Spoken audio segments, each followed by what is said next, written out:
SSC 2026 batch তোমাদের পরীক্ষা কিন্তু দরজায় কর্নারসে। তবে অনেকেরই কিন্তু পরীক্ষার প্রস্তুতি নেই। তবে আপনি চাইলেই ১ মাসেই কিন্তু পুরা সিলেবাস কিন্তু কমপ্লিট করতে পারেন। তো কিভাবে করবেন সেটাই বলবো আজকের ভিডিওতে। তো গবেষকদের মতে যেকোনো কঠিন বিষয় হোক না কেন সেটা কিন্তু আয়ত্ত করতে কিন্তু ২০ ঘন্টার বেশি কিন্তু লাগে না।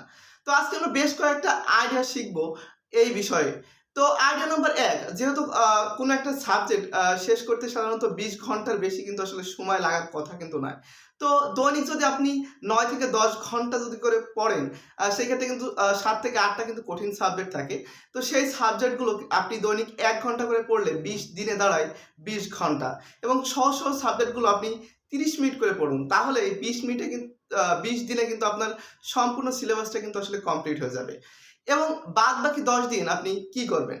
তো বাদবাকি ১০ দিন আপনি ১ম ৭ দিন আগে যে বইগুলো পড়েছিলেন প্রত্যেকটা বই কিন্তু আসলে রিভাইজ করবেন এবং বাকি ৩ দিন অর্থাৎ পরীক্ষার আগে কিন্তু ৩ দিন কিন্তু রাখবেন ওই নির্দিষ্ট সাবজেক্টটা কিন্তু আসলে পড়ার জন্য। তাহলে কিন্তু ১ মাসে আপনার সম্পূর্ণ পড়া এবং রিভিশন কিন্তু আসলে হয়ে যাবে খুব দারুণভাবে। এরপর আসি আরো কিছু কথায়। তো পরীক্ষার আগে কিন্তু কখনোই কিন্তু কঠিন বিষয়গুলো কিন্তু আসলে পড়ার চেষ্টা কিন্তু আসলে করবেন না। তাহলে কিন্তু সহজ বিষয় কিন্তু আসলে ভুলে যাবেন এবং পরীক্ষায় কিন্তু খারাপ ফলাফলের কিন্তু একটা সম্ভাবনা থেকে যাবে। তাই আপনার কঠিন বিষয়গুলো আপনি এই ১ মাসের ১ম দিকে কিন্তু আসলে শেষ করার কিন্তু আসলে চেষ্টা করবেন। বিগত যে বোর্ড প্রশ্ন আছে সেগুলো থেকে প্রায় ২০% মতো প্রশ্ন কিন্তু আসলে রিপিট হয়। স্টুডেন্টদের কিন্তু পাস করার সুবিধার্থে কিন্তু এগুলো কিন্তু আসলে করা হয়ে থাকে। একটু খেয়াল করলে কিন্তু দেখতে পারবে। যদি ভাগ্য ভালো থাকে তাহলে কিন্তু ৫০% এর উপরে কিন্তু প্রশ্ন কিন্তু বিগত বছরগুলো থেকে কিন্তু আসলে রিপিট হয়। তো এইজন্য বিগত বছরের প্রশ্নগুলো কিন্তু আসলে ফলো করার চেষ্টা করবে।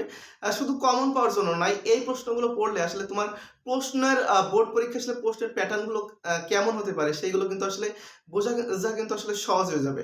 অনেক সময় কিন্তু অনেক প্রশ্ন কিন্তু আসলে অনেক বড় থাকে। তো আমরা যে ভুলটা করি সেটা কিন্তু আসলে A to Z কিন্তু আসলে মুখস্থ করার জন্য।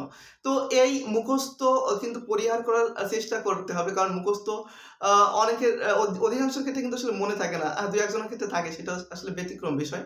তো এক্ষেত্রে কি করবে? তো প্রশ্নের যে মেইন উত্তরটা সেটা কিন্তু আইডেন্টিফাই করে কিন্তু আসলে নোট করবে এবং এর সাথে যে রিলেটেড যে শব্দগুলো যায় সেগুলো কিন্তু বারবার লেখার কিন্তু চেষ্টা করবে।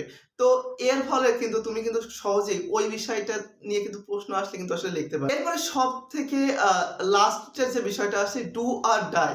তো অনেকেই কিন্তু আসলে যতই বলি না কেন তারা কিন্তু ঈদের আগের রাত অনেকের কাছে কিন্তু সেটা আসলে চাঁদ রাতের মতো হয়। তো এই চাঁদ রাতটাকে কিন্তু আসলে অনেকেই কিন্তু কাজে লাগায়। সারা বছর পড়ে না কিন্তু পরীক্ষার আগে কিন্তু আসলে খুব পড়া পড়ে। তো এক্ষেত্রে কিন্তু তাদের জন্য কিন্তু একটা অ্যাডভাইস দিতে চাই। তো এই ক্ষেত্রে কিন্তু সবসময় কিন্তু বিগত বছরের প্রশ্নগুলো এবং সহজ, সহজ বিষয়গুলো আ আ কিন্তু আসলে পড়ার চেষ্টা করবে এবং এর জন্য কিন্তু একটা আ খাতায় সাদা পেজ নিয়ে আসলে কি, কি পড়া উচিত সেইগুলো কিন্তু আসলে লিখে ফেলা উচিত এবং সেই বিষয়গুলো কিন্তু সবথেকে বেশি পড়া উচিত এবং পরীক্ষার দিন আগে যে সকাল বেলাটা থাকে এই দিনটাতে কিন্তু এই সবগুলো কিন্তু আসলে রিভাইজ দিলে কিন্তু পরীক্ষাটা কিন্তু অনেকের ভালো হওয়ার কিন্তু আসলে সম্ভাবনা থাকে। তো আশা করি বিষয়টা কিন্তু ভালো লেগেছে। তো পরবর্তীতে আরো এমন ক্লাস নিয়ে কিন্তু তোমাদের সামনে হাজির হব। তো টাটা।